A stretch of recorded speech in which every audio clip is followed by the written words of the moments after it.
Nigeria to intensify research and innovation efforts in the livestock sector to enable the federal government establish specialized colleges for livestock development. And the minister stressed the need for dedicated livestock colleges, questioning whether the current agricultural colleges in the country were sufficient for Nigeria's growing population, especially in the areas of food production. Referencing the transformation agenda for the livestock sector, the minister pointed out the need for intensive research, breed improvement, disease management, and sustainable feed practices. Mr. Maiha encouraged Nigerians to believe in the sector's ability to drive impactful change. He reeled out the priorities of the ministry, which include feed and fodder developments, disease and health management, traceability, and genetic improvements across species. He revealed that Nigeria has about 417 grazing reserves, which will be converted into communal ranches to reduce unrestricted cattle movements and improve livestock management. And for more on this movement by the Ministry of Livestock Development, let's speak with the man in charge as we welcome the Honorable Minister of Livestock Development, Mukhtar Maiha. Thank you for joining us on TVC Breakfast this morning, Honorable Minister. It's a pleasure to have you here. It's good to have you. Well, we'll just jump straight into it. The creation of the Ministry of Livestock Development was greeted with so much excitement. But what significant achievements has your ministry achieved so far since creation? For the first time in the history of this country, there has been a deliberate focus on the livestock sector at the federal level. This hasn't happened since our independence. And that is not to say that that sector has not been contributing to the economic progress, livelihood, quality of livelihood, employment, GDP, etc., for this economy.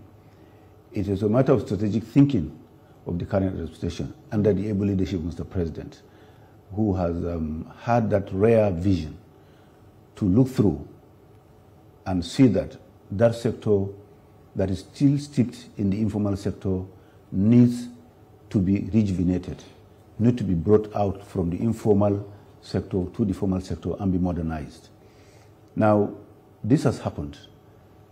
Now, since the creation of the ministry, which is a demerger from the Federal Ministry of Agriculture and Food Security, because under that arrangement, livestock had only 2 technical departments that were not sufficient enough to cater for the needs of the vast resources, animal resources we've had in this country. Since the creation of the ministry, we've been able to, one, establish a team. The head of service, the government, has released an organogram, an architecture for administration. Principal officers have been appointed. Those technical officers' competencies have all been populated in the boxes that have been provided to run the administration of the ministry. We have also had the opportunity to look at legacy documents that talked about livestock in the country from as far back as 2-3 administrations behind. These have been brought in, studied, along with the very, very voluminous and rich report of the Jaga Committee on Livestock Reforms. This has been done, and we have been able to sift out the lower-hanging fruits to identify the immediate actions, the short-term actions, and the long-term actions, to be able now to put the team on ground. We've done that and have been able now to craft out a strategy for implementation. We've done that at 2 different levels. We had a focus group, and we also had a retreat that brought in a number of experts, both private, development partners, and government officials who are experts in the sector to craft out that policy. Now, without a strategic direction, probably we'll be grouping in the dark. We know the challenges here and there, but they are quite, a mouthful. But for us, that doesn't scare us, because we know exactly the definition of what the ministry is supposed to look at, and we've been able to craft that strategy, and that's what today we're implementing. We have established a zero base, and have also worked out an implementation framework moving forward.